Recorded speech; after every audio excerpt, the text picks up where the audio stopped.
Here's how to enable Roblox voice chat on your iPad or tablet.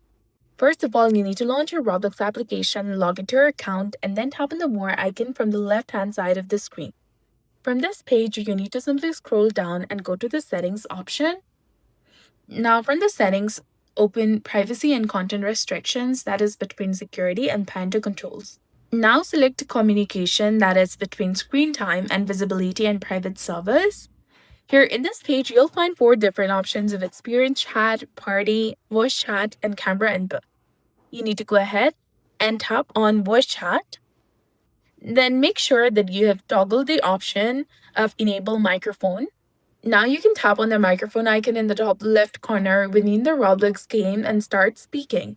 So that's it for this video. I hope you found this helpful. If you did, please like, share, and subscribe. Thanks for watching. We'll see you again in the next one.